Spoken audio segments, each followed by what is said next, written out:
అందరికీ నమస్కారం అండి. ఉలిక్కి పడుతూ కళ్ళు తెరిచాను. పక్కనే ఉన్న టేబుల్ క్లాక్లోకి చూస్తే రాత్రి 1:30. చదువుకుంటూ ఎప్పుడు మగత నిద్రలోకి జారుకున్నానో తెలియదు కాని వారం రోజులుగా ఏ కాస్త కునుకు పట్టినా తరచూ నాకు వచ్చే అదే కల ఇప్పుడు కూడా రావడంతో ఉలిక్కిపడి తేరుకున్నాను. అసలు ఈ మధ్య నాకెందుకు ఈ కల తరచుగా వస్తోంది. మెలకువగా ఉన్నప్పుడు మనసులో అణచివేయబడిన భావాలు నిద్రలో ఇలా కలలుగా వస్తాయి అంటారు. నిజమేనా? అంటే నాకు తెలియకుండానే నేను మానసికంగా తనను కోరుకుంటున్నానా? లేక తనే క్రమంగా నా మనసుని ఆక్రమించేస్తోందా? అసలు ఇలాంటి ఆలోచన రాగానే నోనో అలాంటిదేమీ లేదు అనుకుంటూ నన్ను నేను సంభాళించుకున్నాను. అంతలో అదేంటి మీలో మీరే మాట్లాడుకుంటున్నారు? ఏదైనా పీడకల వచ్చిందా అండి అని వినిపించేసరికి కలవరపడుతూ తల తిప్పి చూసి అబ్బే అలాంటిదేమీ లేదు అన్నాను వెంటనే. అంతటి రసవత్తరమైన కలని ఆమె పీడకల అంటూ ఉంటే మనస్కరించక మళ్ళీ అదే మాట. అయినా రాత్రంతా మేల్కొని చదవడం ఎందుకండి, పడుకోవచ్చుగా.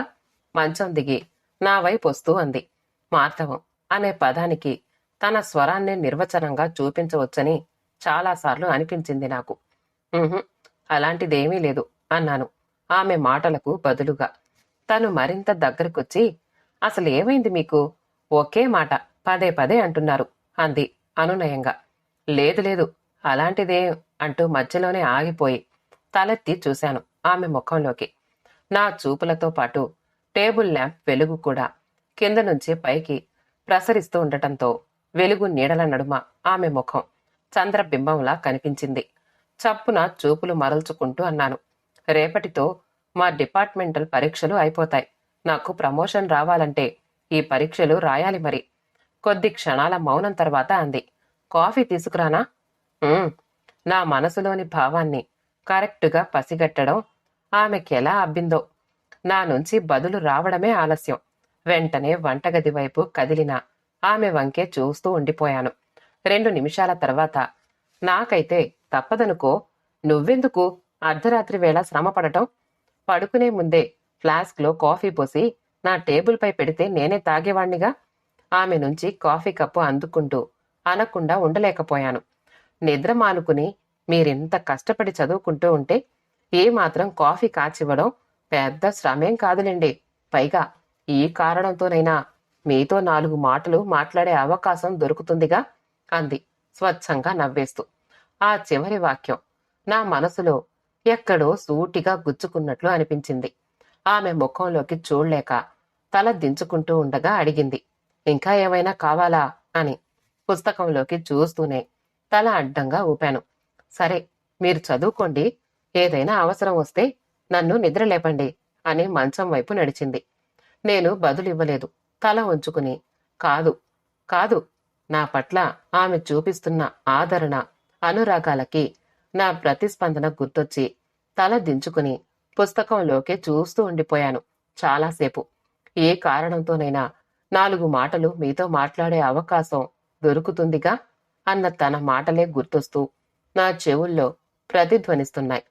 అలా ఎంతసేపు ఉన్నానో తెలీదు. కొద్దిసేపటికి మనసు స్థిమితపరుచుకుని, నాతో మాట్లాడాలి అని నువ్వు అంతగా కోరుకుంటున్నావా అన్నాను తల పైకెత్తకుండానే. కాసేపటి వరకు నాకు బదులు రాకపోయేసరికి తల తిప్పి ఆమె పడుకున్న మంచం వైపు చూశాను. మంచంపై ఇటుపై తిరిగి నా వంకే చూస్తూ పడుకుని అలాగే నిద్రలోకి జారుకున్నట్లుంది. నా మాటలు వినిపించలేదు అనుకుంటాను. అయితే తాను పడుకున్న తీరు మాత్రం నన్ను చూపులు మరల్చుకోనివ్వలేదు. ఓ చెయ్యి తల కింద, మరో చెయ్యి నడుముపై ఆంచి శేష తల్పంపై శ్రీరంగస్వామిలా పడుకున్న భంగిమలో టేబుల్ ల్యాంప్ వెలుగులో ఆమె ముఖం ఫ్లోరసెంట్ బల్బులా కాంతులు ఇనుతూ ఉంటే పసిడి వర్ణపు తన మేనిఛాయ రేడియం పులుముకున్న పుత్తడిలా మెరిసిపోతోంది. చక్కటి సౌష్ఠవంతో పరిపక్వతకొచ్చిన ఆమె యవ్వనం సముద్రుడితో సమాగమం కోసం నదీ ముఖద్వారం వద్ద పోటెత్తుతున్న కన్నె నదిలా పరవళ్లు తొక్కుతోంది. ఇంతటి సౌందర్యరాశి నాకే సొంతం కదా అన్న భావం క్షణంపాటు నా మనసులో స్ఫురించి ఒకంత గర్వం కలిగిన ఆ వెంటనే తనని నిర్లక్ష్యం చేస్తున్నాను కదా అన్న ఆలోచన నన్ను కలచివేసింది. I'm sorry. మంచంపై పడుకున్న తన వంకే చూస్తూ నా పెదవులు అస్పష్టంగా గొణిగినా ఆ భావం మాత్రం నా మనసులో నుంచి నిజాయితీగా బయటికి వ్యక్తమయ్యింది. కాని ఇవేవీ వినిపించనంత గాఢ నిద్రలో ఉంది నా భార్య సువర్చల. సువర్చల నా మేనమామ కూతురు. అయితే బావ మరదళ్ల మధ్య ఉండే చనువు, దగ్గరితనం మా మధ్య లేవు. కారణం, చిన్నప్పట్నుంచి తను నేను పెరిగిన ప్రాంతం, పరిసరాలు వేరువేరు. మా మావయ్య మంచి ఆస్తిపరుడు. నా చిన్నప్పుడే మా నాన్న యాక్సిడెంట్లో చనిపోతే ఊళ్ళో ఉన్న మావయ్యే నన్ను మా అమ్మను ఆదుకున్నాడు. నన్ను సిటీలోని సెంట్రల్ స్కూల్లో చేర్పించి కార్పొరేట్ కాలేజీలో చదివించాడు. మావయ్య నాపై వినియోగించిన ప్రతి రూపాయికి నా పరిధిలో నేను ఫలితం చూపించాను. ప్రతి ఏటా మంచి మార్కులు, ర్యాంకులతో రాణించి 2 ఏళ్ల క్రితం సెంట్రల్ గవర్నమెంట్లో ఓ మంచి ఉద్యోగం కూడా సంపాదించాను. అన్నీ బాగానే ఉన్నాయి. అయితే ఉద్యోగంలో చేరడానికి ముందు ఓ 3 నెలల పాటు పూణేలో ట్రైనింగ్ ఇచ్చారు మా ఆఫీస్ వాళ్ళు. అప్పుడు పరిచయం అయింది మాధవి. తను కూడా నాలాగే ట్రైనింగ్కి వచ్చింది. ఇద్దరం తెలుగు వాళ్లమే కాబట్టి పూణేలో ఉన్న ఆ 3 నెలల్లో మంచి స్నేహితులమయ్యాం. ట్రైనింగ్ పూర్తయ్యే నాటికి మా స్నేహం ప్రేమగా రూపుదిద్దుకుంది. పోస్టింగ్ వచ్చాక పెళ్లి కూడా చేసుకోవాలి అనుకున్నాం. ఆ తర్వాత నాకు విజయవాడలో, మాధవికి హైదరాబాద్లో పోస్టింగ్స్ వచ్చాయి. ఫోన్లు చేసుకోవడాలు, వీకెండ్స్లో కలుసుకోవడాలతో ఏడాది పాటు మా ప్రేమను పెంచి పోషించుకున్నాం. ఇక పెళ్లి గురించి డిస్కస్ చేద్దాము అనుకుంటూ ఉండగా హఠాత్తుగా బాంబు లాంటి వార్త చెప్పింది.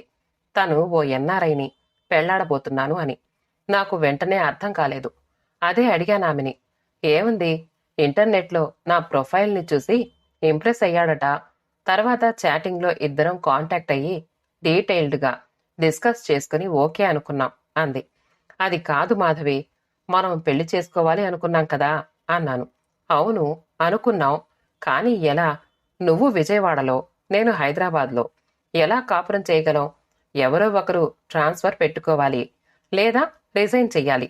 అవునా? అవును.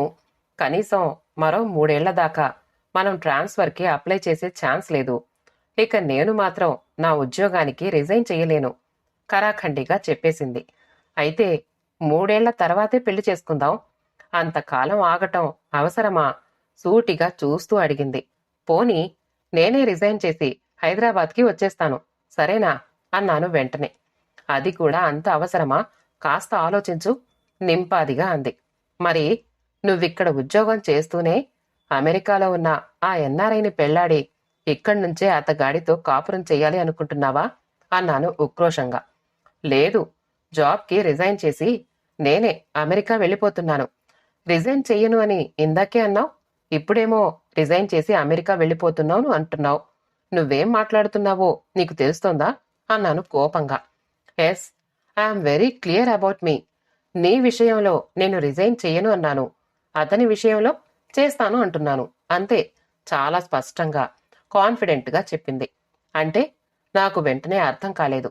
ఏముంది, ఈ సంబంధం కంటే ఆ అమెరికా సంబంధం బెటర్ చాయిస్ కదా. లాగిపెట్టి ముఖం మీద కొట్టినట్లు ఆమె అన్నది వింటూనే తిమ్మెరపోయాను. ఏకకాలంలో మెదడుని బ్లాంక్ చేసి మనసుకి తూట్లు పొడిచే మాటలు, మనుషులు, సందర్భాలు ఉంటాయని నాకు తొలిసారి అనుభవంలోకి వచ్చింది. కొద్దిసేపటికి గాని తేరుకోలేకపోయాను. మరి మన ప్రేమ? నా భావం ఎలా వ్యక్తం చెయ్యాలో నాకు తెలియలేదు. ప్రేమ? చాలా క్యాజువల్గా నవ్వేసింది. ఆ తర్వాత, చూడు వంశీ, కొంచెం ప్రాక్టికల్గా ఆలోచించు. ఏడాది క్రితం జరిగిన ట్రైనింగ్లో మనం పరిచయం అయ్యాం. ఆ సమయం, సందర్భంలో నా స్థానంలో ఏ అమ్మాయి ఉన్నా నీకు పరిచయం అయ్యేది. నీ స్థానంలో ఏ అబ్బాయి ఉన్నా నాకు పరిచయం అయ్యేవాడు. 3 నెలల్లో ఆ పరిచయం కాస్త స్నేహంగా, ఆపై ప్రేమగా మారి ఉండేది. అప్పటి సమయం, సందర్భాల్ని బట్టి ఆ స్థానాల్లో ఉండేవారి పట్ల మన ఫీలింగ్స్ ఉంటాయే తప్ప ఆయా వ్యక్తుల్ని బట్టి కాదు. So be practical. ప్రేమ దోమ అంటూ సెంటిమెంటల్గా, ఎమోషనల్గా ఫీల్ అవ్వాల్సిన అవసరం లేదు అంటాను. జీవితంలో మనం వేసే ప్రతి అడుగు, ఎంచుకునే ప్రతి అంశం, తీసుకునే ప్రతి నిర్ణయం ఆల్వేస్ బెటర్ చాయిస్గా ఉండాలని నా ఉద్దేశం. ఏమంటావ్ అంది. ఆమె చెప్పింది విన్న తర్వాత ఎలా ప్రతిస్పందించాలో నాకు తోచలేదు. కాని ఒక్క విషయం మాత్రం చాలా స్పష్టంగా అర్థమయ్యింది. ఆడది ఆత్మవంచన చేసుకోవడం మొదలు పెడితే తన వైపు చాలా బలమైన లాజిక్ని నిర్మించుకుంటుంది అని. అవసరం, అవకాశం అనేవే ఆడదాని ఆలోచనలకి పునాదులు అని. సార్ ఎక్కడ్నుంచో లీలగా వినిపించినట్లు అనిపించి ఆలోచనల్లో నుంచి బయటికి వస్తూ తలెత్తి చూశాను. మా సెక్షన్లోని అటెండర్ సింహాద్రి. సార్, మీరు సంతకం పూర్తయితే ఫైల్ తీసుకురమ్మన్నారు మేనేజర్ గారు అన్నాడు నమ్రతగా. ఏ ఫైల్ సింహాద్రి? ఎక్కడుంది అన్నాను. అదేంటి సార్, మధ్యాహ్నమే మీ టేబుల్ మీద ఉంచాను కదా, చూసి సంతకం చేస్తాను, తర్వాత రా అన్నారు మీరు. ఇదిగో ఇక్కడే ఉంది కదా సార్. నా టేబుల్పై ఓ పక్కగా పెట్టిన ఫైల్ని అందుకుని నా ముందుంచాడు. ఓ ఇదా, మర్చిపోయాను అంటూ ఆ ఫైల్ అందుకుని గబగబా చెక్ చేసి సంతకం పెట్టి అతనికిచ్చాను. ఏమిటో 10 రోజులుగా నేనుగా లేనని తెలుస్తోంది నాకు. మనసులో కలవరం, మెదడులో అలజడి, ఆఫీస్లో ఏకాగ్రతగా పని చెయ్యలేకపోతున్నాను. ఇంట్లో స్థిమితంగా ఉండలేకపోతున్నాను. అయితే ఒక్క విషయం చాలా స్పష్టంగా తెలుస్తోంది నాకు. నా ఆలోచనల్లో ఎక్కువ భాగం ఆక్రమిస్తున్నది మాత్రం మా మామయ్య కూతురు. ఏడాది క్రితం నా భార్యగా నా జీవితంలోకి అడుగుపెట్టిన సువర్చల. తను జ్ఞాపకం రాగానే నాలో నిజాయితీగా మెదిలిన భావం. ఎంత అందమైన పేరు! పేరు మాత్రమే కాదు, మనిషి కూడా. ఏడాది క్రితం మాధవి ఎన్ఆర్ఐని పెళ్లి చేసుకుని అమెరికా వెళ్లిపోయాక కొన్ని నెలల వరకు నేను మామూలు మనిషిని కాలేకపోయాను. మనుషుల మీదే ఆసక్తి పోయింది. సరిగ్గా అదే రోజుల్లో తన కూతురు సువర్చలను నాకిచ్చి పెళ్లి చెయ్యాలన్న ప్రస్తావన తెచ్చాడు మావయ్య. సువర్చల మావయ్య ఒక్కగానొక్క కూతురు. చూడ్డానికి బాగానే ఉంటుంది. ఊళ్ళోనే చదువుకుంది. కాని 10వ క్లాసు పరీక్ష మాత్రం గట్టెక్కించలేకపోయింది. 4-5 సార్లు పోరాడి విఫలమై ఇక తన వల్ల కాదని మానుకుంది. అయినా ఇవేవీ కాదు నా సమస్య.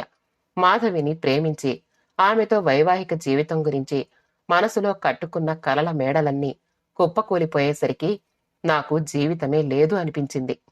మరో అమ్మాయితో పెళ్లి గురించి ఆలోచించడానికే మనస్కరించలేదు. అందుకే సువర్చలను చేసుకోలేను అని అమ్మతో చెప్పాను. వంశీ, మీ నాన్న పోయాక మా అన్నయ్యే ఆదుకోకుంటే ఈరోజు నువ్వీ స్థితిలో ఉండేవాడివి కాదురా. మీ మామయ్య కోరిక తీర్చడం నీ బాధ్యతరా. సువర్చల పెద్దగా చదువుకోకున్నా అందం, అణకువ, ఆస్తి ఉన్న పిల్ల. అసలు మీ మామయ్య తలుచుకుంటే సువర్చలకి మనకంటే గొప్ప సంబంధాన్ని తెచ్చి చేయగలడురా అంది అమ్మ. మరి చేయొచ్చు కదమ్మా అని నేను విసుగ్గా అంటూ ఉండగానే వెంటనే చెప్పింది అమ్మ. కాని సువర్చలకి నువ్వంటే ఇష్టమటరా. నిన్ను తప్ప ఇంకెవ్వర్నీ చేసుకోను అని ఖచ్చితంగా చెప్పేసిందట. కాఫీ తీసుకోండి అని వేపిస్తే గతంలో నుంచి బయటికొస్తూ తల పైకెత్తాను. సువర్చల, ఏమిటండి పరాకుగా ఉన్నారు? ఆఫీస్లో ఏదైనా సమస్య అంది చేతిలోని కాఫీ కప్పు నాకందిస్తూ. అదేమీ లేదు అన్నట్లుగా తల అడ్డంగా ఊపాను. ఏమిటో మీరీ మధ్య ఏదో మాదిరిగా ఉంటున్నారు అని. గేజర్ ఆన్ చేస్తాను. ఆఫీస్లో బాగా అలసిపోయారేమో. వేడి నీళ్ల స్నానం చేస్తే అలసట తగ్గుతుంది అంటూ బాత్రూం వైపు కదిలింది. సువర్చల, అసంకల్పితంగా నా పెదవుల నుంచి వెలువడిన ఆ పిలుపు నా చెవులకే వింతగా అనిపించింది. తను గిరుక్కున వెనక్కి తిరిగి, మీరు నన్ను పిలిచారా అంది అబ్బురంగా చూస్తూ. అవును, పిలిచాను. ఎందుకలా అడుగుతున్నావు అన్నాను అర్థం కాక. ఎందుకంటే మన పెళ్ళయ్యాక మీరు నన్ను పేరు పెట్టి పిలిచింది ఇదే మొదటిసారి కాబట్టి. ఎందుకో గిల్టీగా అనిపించి తలంచుకున్నాను. అది సరే, చెప్పండి ఏమిటి అంటూ దగ్గరికొచ్చింది. ఒక్కటడుగుతాను, నిజం చెప్తావా అన్నాను సీరియస్గా. మీరలా అంటూ ఉంటే భయమేస్తోంది. ఇంతకీ ఏమిటండి అది అంటున్న తనని చూస్తూ ఉంటే ముచ్చటేసింది. తన ముఖంలోకే చూస్తూ, నీకు నాపై కోపం లేదా అని అడిగాను. కోపమా? ఎందుకు? మరింత ఆశ్చర్యంగా చూసింది. తాను అలా సూటిగా అడిగేసరికి తడబడ్డాను. ఎందుకంటే నిన్ను నేను సరిగ్గా చూసుకోవడం లేదు కదా అని. అదేంటి, మీరు నాకేం తక్కువ చేశారని? ఎలా చెప్పాలో తెలియక. అంటే నేను నీతో సరిగ్గా మాట్లాడడం లేదు, నీతో సరదాగా ఉండటం లేదు కదా. నా మాటలు పూర్తి కాకముందే, దాందే ఉందిలేండి. మీరు పెద్ద చదువులు చదివి గొప్ప ఉద్యోగం చేస్తున్నారు. నేనేమో 10వ క్లాసు, 5 సార్లు ఫెయిల్ అయిన మొద్దుని. మీ ఆలోచనలు నాకు అర్థం కావని నాతో ఎక్కువగా మాట్లాడడం లేదేమో, అంతేగా అంది. అది కాదు సువత్సల. భర్తగా నిన్ను దగ్గరికి తీసుకోవడం గాని, ఇప్పటి వరకు కనీసం నిన్ను ముట్టుకోవడం గాని, చెప్పేందుకు సతమతమయ్యాను. ఆమె నా వంకే కాసేపు ఆర్ద్రంగా చూసి, ఆ తర్వాత ఆర్తిగా నవ్వేస్తూ, మిమ్మల్ని తప్ప మరొకరిని చేసుకోను అని పట్టుబట్టి మిమ్మల్ని పెళ్లి చేసుకున్నానే కాని, నేనంటే మీకిష్టమో కాదో నేను తెలుసుకోలేదు. చదువులో జ్ఞానంలో మీతో ఏమాత్రం సరితూగని నన్ను చేసుకోవడం మీకు ఇష్టం లేకున్నా, మా నాన్న మాట కాదనలేక నన్ను పెళ్లి చేసుకునుంటారు మీరు. కాబట్టి నన్ను మీరు ఇష్టపడేంత వరకు నేను ఎదురు చూడాల్సిందే కదా. చూస్తానండి, ఎంతకాలమైనా ఎదురు చూస్తాను అని అక్కడ్నుంచి కదిలింది. ఆమె మాటలు నన్ను మరింత ఆత్మన్యూనతకి గురిచేశాయి. దాదాపు ఏడాది క్రితం మా శోభనం రాత్రి నా మనసేం బాగాలేదు అంటూ నేను తనకి దూరంగా ఉన్నప్పుడు కూడా తను ఇలాగే చెప్పింది. మా పెళ్ళయ్యాక సిటీకొచ్చి కొత్త కాపురం మొదలుపెట్టి ఏడాది కావస్తున్నా ఇన్నాళ్ళు అవసరానికి మించి నేను తనతో మాట్లాడకపోయినా, ప్రతిరోజు తన పట్ల ముభావంగా ఉంటున్నా, కనీసం తనను తాకకపోయినా, ఏ రోజు తనలో చిరాకు గాని పరాకు గాని, కనీసం విసుగు సైతం నాకు కనిపించలేదు. ఇప్పటి వరకు తన ముఖంలో చిరునవ్వు, కళ్లల్లో అభిమానం, మాటల్లో అనురాగం తప్ప మరో భావాన్ని నేను చూడలేదు. కొత్త కాపురం తొలి రోజుల్లో నా దినచర్య, నా మూడ్లను గమనించిన తను నా పట్ల ఓ అవగాహన ఏర్పడ్డ తర్వాత తల్లో నాలుకలా నా దైనందిన జీవితంలో తానొక భాగంలా కలిసిపోయింది. ఒక్క మాటలో చెప్పాలంటే ప్రేమ అంటే తీసుకోవడం కాదు, ఇవ్వడమే అన్న సత్యానికి నిదర్శనంలా నిలిచింది సువత్సల. అవును, తను సాధించింది. నాపై, నా మనస్సుపై విజయం సాధించింది. నిజాయితీగా అనుకున్నాను నాలో నేనే. అలా అనుకున్న తర్వాతే కొద్ది రోజులుగా నన్ను కలవరపెడుతున్న నాలోని సందిగ్ధత కాస్త తగ్గినట్లు అనిపించింది. అవును, నా ఓటమి కూడా నాకెంతో సంతృప్తిని ఇస్తోందిప్పుడు. శుభోదయం. మగతగా కళ్ళు తెరిచి ఎదురుగా కనిపించిన అపురూప దృశ్యాన్ని అబ్బురంగా చూస్తూ ఉండిపోయాను. సువత్సల తలస్నానం చేసి పూజ పునస్కారాలు కూడా ముగించుకొచ్చినట్లుంది. నేత చీరలో నుదుట తిలకం కింద అద్దుకున్న దేవుడి కుంకుమతో సహజంగానే పసిమి వర్ణంలో మెరిసిపోయే ముఖం, కిటికీలో నుంచి పడగ్గదిలోకి వాలుగా పడుతున్న ఉదయపు నీరెండ కిరణాల్లో మరింతగా వెలిగిపోతూ ఉంటే, వదులుగా వేసిన జడలోని ముంగురులు ఫ్యాన్ గాలికి అల్లరి చిల్లరగా ఎగిరిపడుతూ తన ముఖాన్ని సుతారంగా ముద్దాడుతూ ఉంటే, లేలేత సూర్యకాంతికి ఆమె తల వెంట్రుకలు బంగారు తీగల్లా మిరుమిట్లు గొలుపుతూ ఉంటే, చేతిలో కాఫీ కప్పుతో నన్ను మేల్కొలుపుతున్న సువర్చల దేవకన్యలా ఉంది. ఏమండి, మిమ్మల్నే ఎన్నిసార్లు పిలిచిందో. కాస్త బిగ్గరగా వినిపించిన పిలుపుతో నేను తేరుకుని ఆమె చేతిలోని కాఫీ కప్పును అందుకుంటూ, ఏమిటి ఈరోజు చాలా స్పెషల్గా కనిపిస్తున్నావు అని అడిగా. అవునా, నిజంగానే ఈరోజు నా జీవితంలో చాలా స్పెషల్ రోజండి అంది ఎంతో మురిసిపోతూ. అలాగా, నీ పుట్టినరోజా? ఐఎమ్ సారీ, నాకు తెలీదు. Many happy returns of the day అని సాయంత్రం ఆఫీస్ నుంచి వచ్చేటప్పుడు బర్త్డే కేక్ తెస్తాను, ఇంట్లోనే సెలబ్రేట్ చేద్దామా అన్నాను ఖాళీ చేసిన కప్పు అందిస్తూ. నా కోసం ఆ మాత్రం చెయ్యాలని ఇన్నాళ్లకి మీకు అనిపించిందంటే నిజంగా ఆ దేవుడి దయే. నా పూజలు ఫలిస్తున్నాయన్న మాటే. కాని ఈరోజు నా పుట్టినరోజు కాదండి, మన పెళ్లి రోజు అంది. చివుక్కున చూశాను తన ముఖంలోకి. ఇది కూడా నేను మర్చిపోయానా అన్న గిల్టీనెస్ నాలో. కాని సువత్సల ముఖంలో ఎప్పటిలాగే అదే ప్రశాంతత, అదే చిరునవ్వు, అదే ఆత్మవిశ్వాసం. కేకులు గట్రా వద్దు గాని సాయంత్రం మీరు కాస్త త్వరగా ఇంటికొస్తే ఇద్దరం గుడికి వెళ్ళొద్దామండి. నేను బదులివ్వలేదు. సుడులు తిరుగుతున్న భావాలతో, మనసు ముప్పిరిగొంటున్న ఆలోచనలతో మెదడు స్తబ్దుగా అయిపోవడంతో మారు మాట్లాడకుండా మంచం దిగి బాత్రూం వైపు కదిలాను ఫ్రెషప్ కావడానికి. గంట తర్వాత హాల్లో కూర్చుని మొబైల్ ఫోన్ తిరగేస్తున్న నాకు టిఫిన్ అందిస్తూ, ఏమండి, సాయంత్రం ఆఫీస్ నుంచి త్వరగా వచ్చేస్తారు కదూ అంది సువత్సల. కళ్ళెత్తి ఆమె ముఖంలోకి చూస్తూ తల అడ్డంగా ఊపాను. కళకళ్లాడుతున్న తన ముఖం ఒక్కసారిగా వెలవెలబోయినట్లయింది. అప్పటికే మనసులో చెలియలి కట్ట దాటేందుకు ఉబలాట పడుతున్న నాలోని భావావేశాన్ని అతి కష్టం మీద ఒగ్గబట్టుకుంటూ ఫోన్ పక్కన పెట్టి ఓ చేత్తో ఆమె చేతిలోని టిఫిన్ ప్లేట్ అందుకుని మరో చేత్తో ఆమె చేయి పట్టుకుని నా పక్కన కూర్చోబెట్టుకుంటూ ఉద్వేగంగా అన్నాను. Suvarchala, marriages are made in heaven అంటారు. అనవసరంగా మనం బెంబేలు పడతాం కానీ ఆ భగవంతుడు మనుషులకు ఎప్పుడూ మంచే చేస్తాడు. ఎవరికెవర్ని భాగస్వామిని చెయ్యాలో ముందుగానే నిర్ణయిస్తాడు. సువర్చల నా వంక అయోమయంగా చూస్తూ ఉంటే, ఎందుకలా చూస్తున్నావు? అర్థం కాలేదా అన్నాను మళ్ళీ.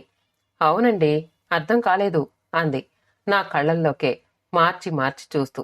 సరే, నీకు అర్థమయ్యేటట్లు చెప్తాను అని ఆమె కళ్ళల్లోకి ఆరాధనగా చూస్తూ, సువర్చల, నేను ఓడిపోయాను.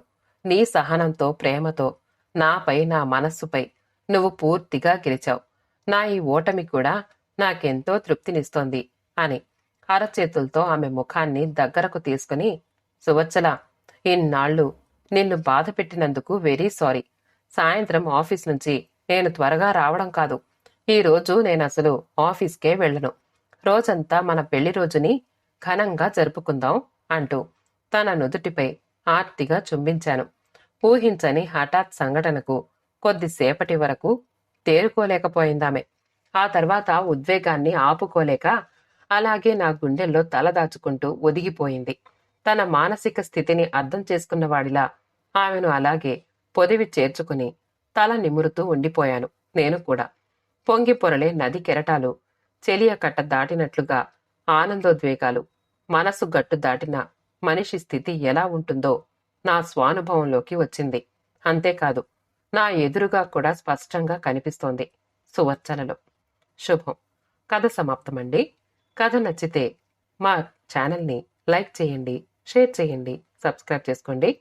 ఆల్ అనే బెల్ బటన్ని నొక్కండి. మళ్ళీ కలుద్దాం ఇంకో మంచి కథతో.